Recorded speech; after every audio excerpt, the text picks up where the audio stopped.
देवी जी अलीगढ़ से। सादा प्रणाम। महाराज जी आपके चरणों में कोटि कोटि प्रणाम। महाराज जी मंत्र जाप से वर्तमान जीवन के दुख तकलीफ कम होती है या अगले जन्म के? अरे पूछो मत।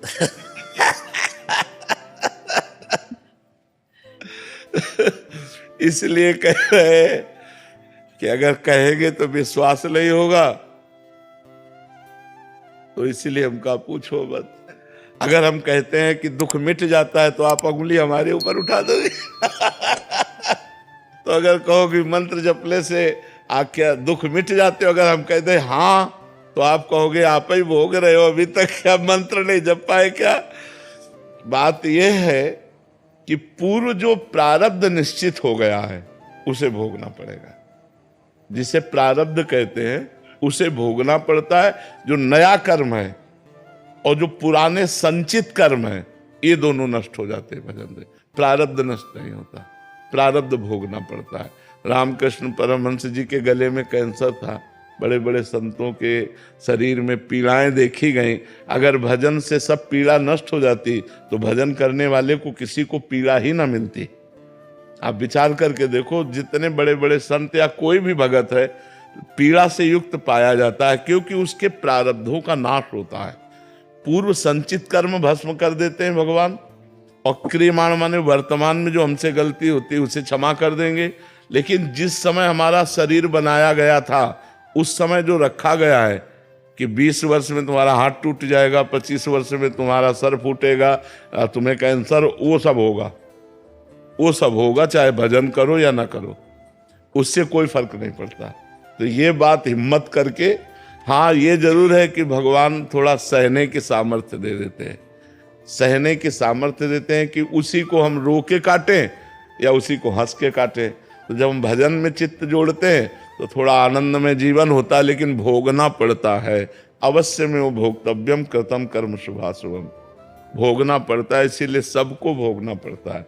इसीलिए कहा जाता है डरो पाप कर्म मत करो, क्योंकि कर्म बन गया तो भोगना पड़ेगा।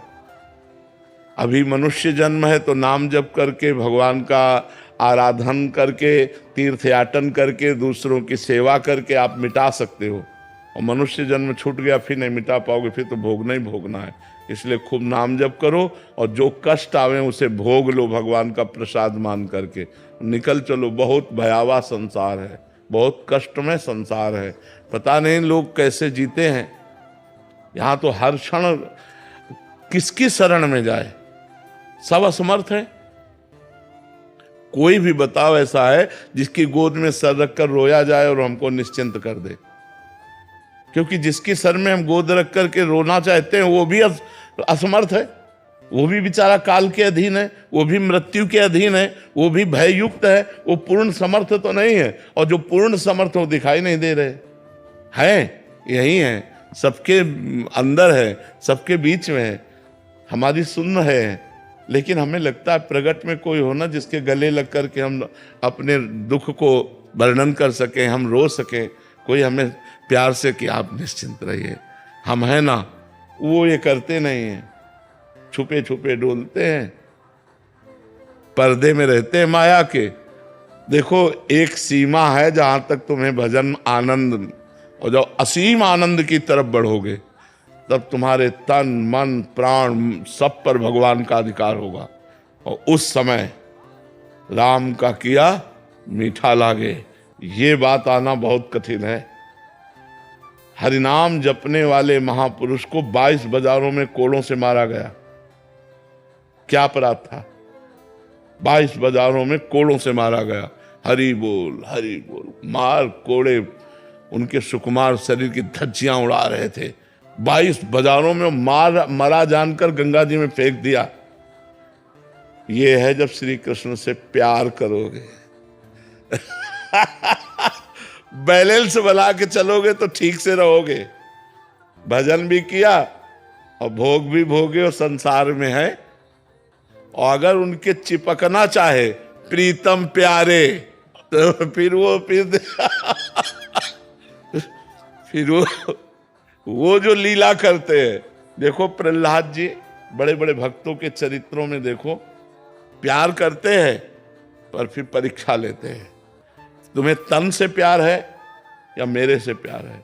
प्राणों से प्यार है या मेरे से प्यार है, परिवार से प्यार है या मेरे से प्यार है, यश कीर्ति से प्यार है या मेरे से प्यार। ये उनकी परीक्षा में वही पास करवा दे तो करवा दे, नहीं तो पास होना बहुत कठिन है।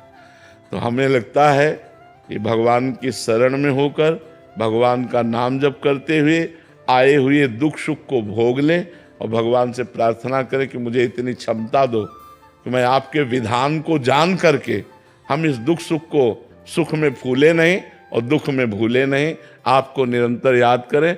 बकाया है बहुत कठिन मार्ग, कोई सरल मार्ग नहीं, भक्ति बहुत कठिन मार्ग है। मतलब आप कदम कदम पर कांटे बिछाओ और इसके बाद आपकी हम जय बोलें, ऐसा मार्ग है।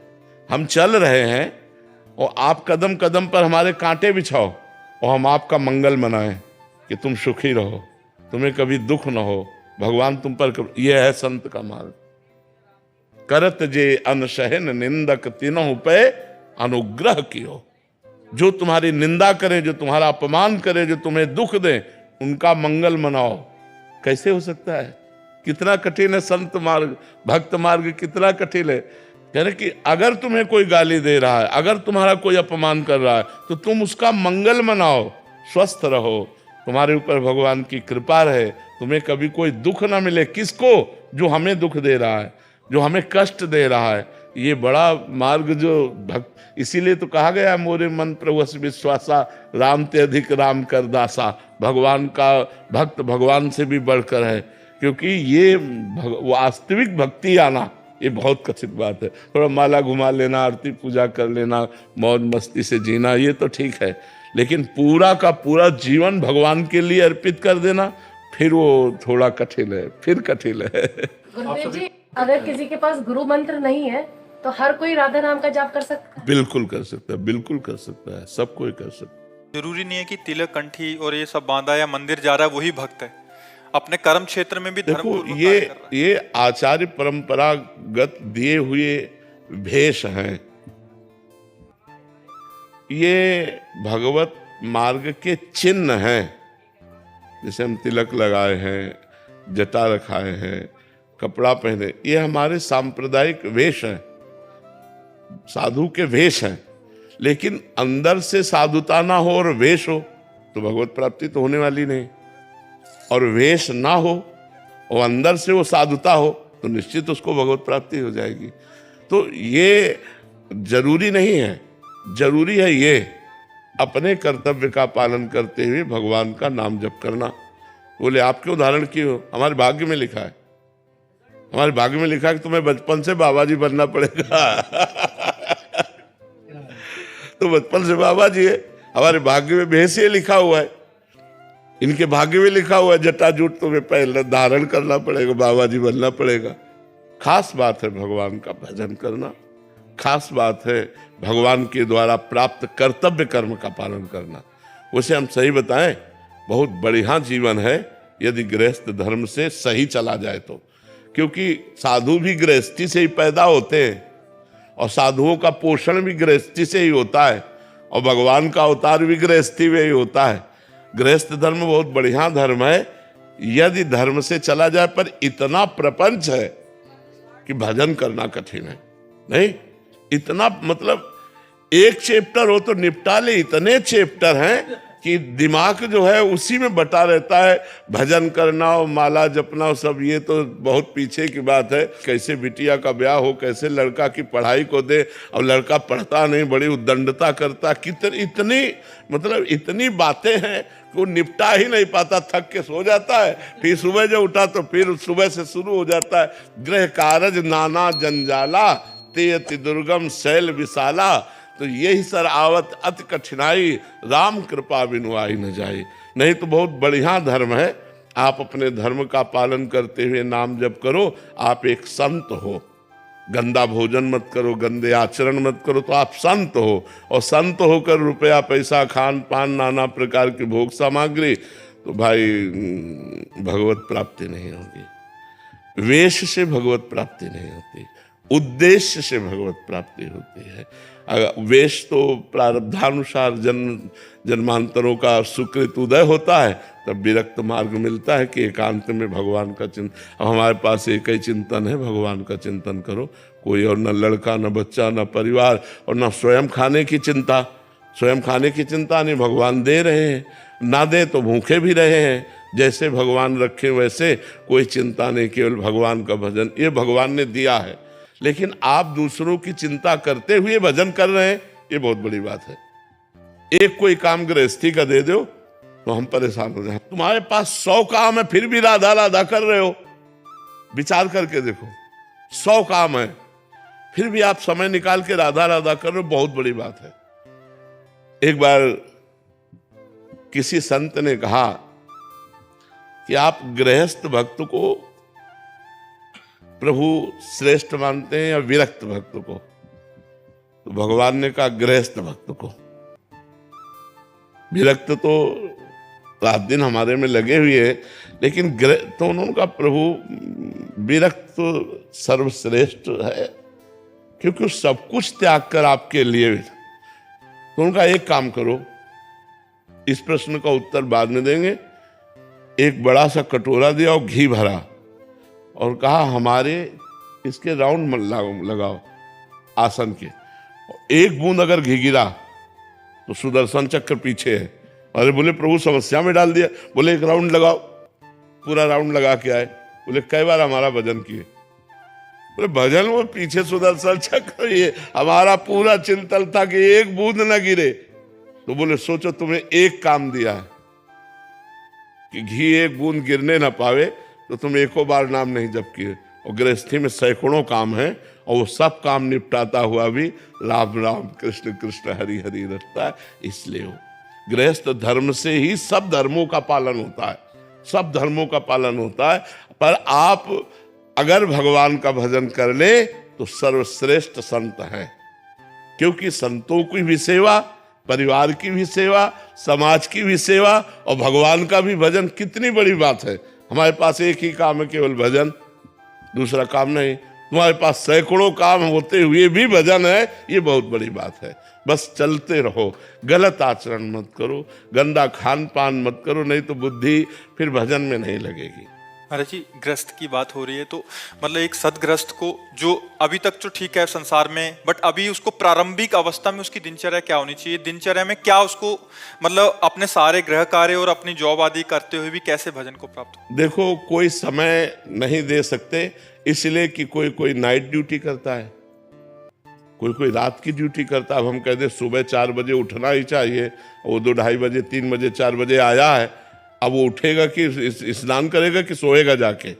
हमें लगता है जब हमें समय मिले गृहस्थी में, अब सुबह से कई ऐसे कार्य होते हैं, अब रात में पानी लगाना है किसान को, अलग अलग कई ऐसे कार्य होते हैं, व्यापार में उसको विदेश जाना है, ऐसे कई कार्य होते हैं जिनसे गृहस्थी में एक दिनचर्या नहीं रह सकती, एक दिनचर्या नहीं रह सकती। तो सबसे बड़ी गृहस्थी की साधना है कि हमारे दरवाजे से कोई भूखा ना जाए और हमारे अंदर नाम चलता रहे, बस सबसे बड़ी साधना है। आप जो कर्म कर रहे हो वो कर्म करो और नाम को पकड़ लो। नाम अगर चलता रहा तो आप जीत जाओगे माया पर। कलयुग केवल नाम आधारा, सुमिर सुमिर। हम ये नहीं कहते कि 4 बजे उठ करके पूजा में बैठ जाओ, क्योंकि बहुत सी ऐसी समस्याएं हैं जो 4 बजे उठने वाला समय नहीं मिल पाएगा। जब आप उठ पाओ, भगवान का स्मरण करो, नाम जब शुरू करते हुए अपने अपने कार्य प्रणाली में लग जाओ। अब गृहस्थी में माताओं बहनों को जैसे सुबह उठिए और ये देखिए कि पति कै बजे ऑफिस जाएगा, बालक कै बजे स्कूल जाएगा। पति और बालक को तैयार कीजिए, उसको स्कूल भेजिए, उसको ऑफिस भेजिए, या अपने काम में जा रहा है उसको तैयार करके टिफिन सबके फिट कर दिए। अब कोई काम नहीं है, पर्दा ठाकुर जी का खोला, उनकी पूजा की, वो चाहे 10 बजे हो चाहे 11 बजे हो। अब पति को ऑफिस जाना है, बच्चे को स्कूल जाना, और तुम पूजा का विस्तार कर रहे हो, तो सब बिगड़ जाएगा? नहीं बिगड़ जाएगा। वो तो हमें लगता है गृहस्थ धर्म में अपने संबंधों का निर्वाह करना ही सबसे बड़ी पूजा है। अपने पति को भगवान मानना, पुत्र में भगवान को देखना, सुंदर भोग बना के उनको पवाया, टिफिन लगा दिया, उनको भेज दिया, ये गृहस्थी में ये नहीं कि भाई हम तो कर लो तो तुम्हारा मन हो करो, नहीं हम पूजा वो। तो हमें लगता है अपने कर्तव्य का पालन करना सबसे बड़ी पूजा है। अपने कर्तव्य में चूक गया तो पूजा पूजा नहीं है। हम एक पूजा शब्द से हमारे दिमाग में एक बात आ जाती, ठाकुर जी की छवियाँ, आरती, अगरबत्ती लगा, ये हमें लगता है कि यही पूजा नहीं है, यही पूजा नहीं है। अगर यही पूजा होती तो श्री कृष्ण कर्मण्येवाधिकारस्ते मा फलेषु कदाचन, भगवान ने आदेश किया कर्म के लिए। भगवान कहते हैं अपने कर्म को करो, फल की आकांक्षा मत करो, सबसे बड़ी पूजा है। और भगवान ने कहा माम स्मरण, मेरा स्मरण, अनन्य चेता सततम यो माम स्मरति नित्य सा, जो निरंतर मेरा स्मरण करता है, ये सबसे बड़ी बात है। राधा राधा राधा राधा, कृष्ण कृष्ण कृष्ण, ये तो चलते फिरते उठते बैठते वो सब ठीक हो जाएगा। राधे राधे महाराज जी, आपके चरणों में कोटि कोटि प्रणाम। महाराज जी, एक नए साधक की साधना बहुत बार टूटती है, जिससे मन कमजोर और निराशा का अनुभव करता है। मतलब साधना का कोई नियम बनाते हैं तो टूट जाता है महाराज जी, मन को दोबारा साधना में लगाना कठिन हो जाता है। ऐसे में क्या करूं, उस वक्त मन को कैसे समझाऊं? मैं बाहर लंदन में रहती हूँ, वहां केवल सत्संग ही है मेरे पास। देखो, इसमें सबसे कमी जो है 2 पॉइंटों की, एक ब्रह्मचर्य, एक आहार। हमारा आहार अपवित्र होगा तो जैसा खाए अन्न वैसा बने मन, और हमारा ब्रह्मचर्य ठीक नहीं होगा तो स्मृति पर प्रभाव पड़ेगा। स्मृति, दृढ़ता, संकल्प पूर्णता, ये ब्रह्मचर्य से संबंध रखते हैं। अगर हमारा ब्रह्मचर्य है तो दृढ़ संकल्प, स्मृति का प्रवाह उसी ब्रह्मचर्य से पुष्ट होता है। ब्रह्मचर्य है एक उत्साह, ब्रह्मचर्य है हर नियम पालन। नियम टूटना 2 कारण, आहार अशुद्धि और ब्रह्मचर्य ठीक ना होना। चाहे गृहस्थ हो चाहे विरक्त हो, एक गृहस्थी में एक सीमा तक ब्रह्मचर्य है और विरक्ति में आजीवन ब्रह्मचर्य है। ब्रह्मचर्य जरूरी है। जो ब्रह्मचर्य है वो शरीर को पुष्ट रखता है, अध्यात्म की तरफ हमें प्रेरित करता है, उत्साह बढ़ाता है। ब्रह्मचर्यहीनता, स्मृति विहीनता, बार बार कसम टूट जाना, नियम तोड़ देना, शरीर में एक प्रमाद स्थिति बने रहना, ये सब रहता है। तो आप 2 चीज़ों में सुधार कर लीजिए, आहार शुद्धि कर लीजिए और ब्रह्मचर्य पर दृष्टि रखिए और नाम जप कीजिए। देखो अभी ठीक हो जाएगा, सब ठीक हो जाएगा।